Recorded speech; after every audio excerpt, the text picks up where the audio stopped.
મેના દ્વારા ભગવાન શિવનું નિરીક્ષણ, એમના રૂપને જોઈને સંતોષનો અનુભવ, અન્યાયની યુવતીઓને દ્વારા વરની પ્રશંસા, પાર્વતીનું અંબિકા પૂજન માટે બહાર જવું તથા દેવતાઓ અને ભગવાન શિવનું એમનું સુંદર રૂપ જોઈને પ્રસન્ન થવું.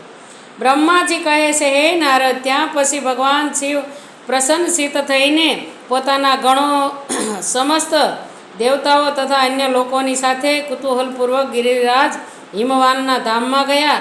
હિમાચલની શ્રેષ્ઠ પત્ની મેના પણ એ સ્ત્રીઓ સાથે ઘરની અંદર ગયા અને શંભુની આરતી ઉતારવાને માટે હાથમાં દીપકોથી સજાવેલી થાળી લઈને સર્વ ઋષિપત્નીઓ તથા અન્ય સ્ત્રીઓની સાથે આનંદપૂર્વક દ્વાર પર આવ્યા. ત્યાં આવીને મેનાએ સંપૂર્ણ દેવતાઓથી સેવિત ગિરિજાપતિ મહેશ્વર શંકરને જે દ્વાર પર ઉપસ્થિત હતા ખૂબ જ પ્રેમ વાત્સલ્યથી જોયા.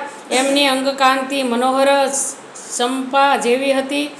એમને એક મુખ અને 3 નેત્રો હતા. પ્રસન્ન મુખારવિંદ પર મંદ સ્મિત લહેરાઈ રહ્યું હતું. તેની અદ્ભુત છટા છવાઈ રહી હતી. તે રત્ન અને સુવર્ણ વગેરેથી વિભૂષિત હતા. ગળામાં માલતીની માળા પહેરી હતી. સુંદર રત્ન મુગટ ધારણ કરવાથી એમનું મુખ કમંડળ ઉજ્જવળ પ્રભાથી ઉદ્ભાસિત થઈ રહ્યું હતું. કંઠમાં હાર વગેરે સુંદર આભૂષણો શોભી રહ્યા હતા. સુંદર કંડા અને બાજુબંધ એમની ભુજાઓને વિભૂષિત કરી રહ્યા હતા.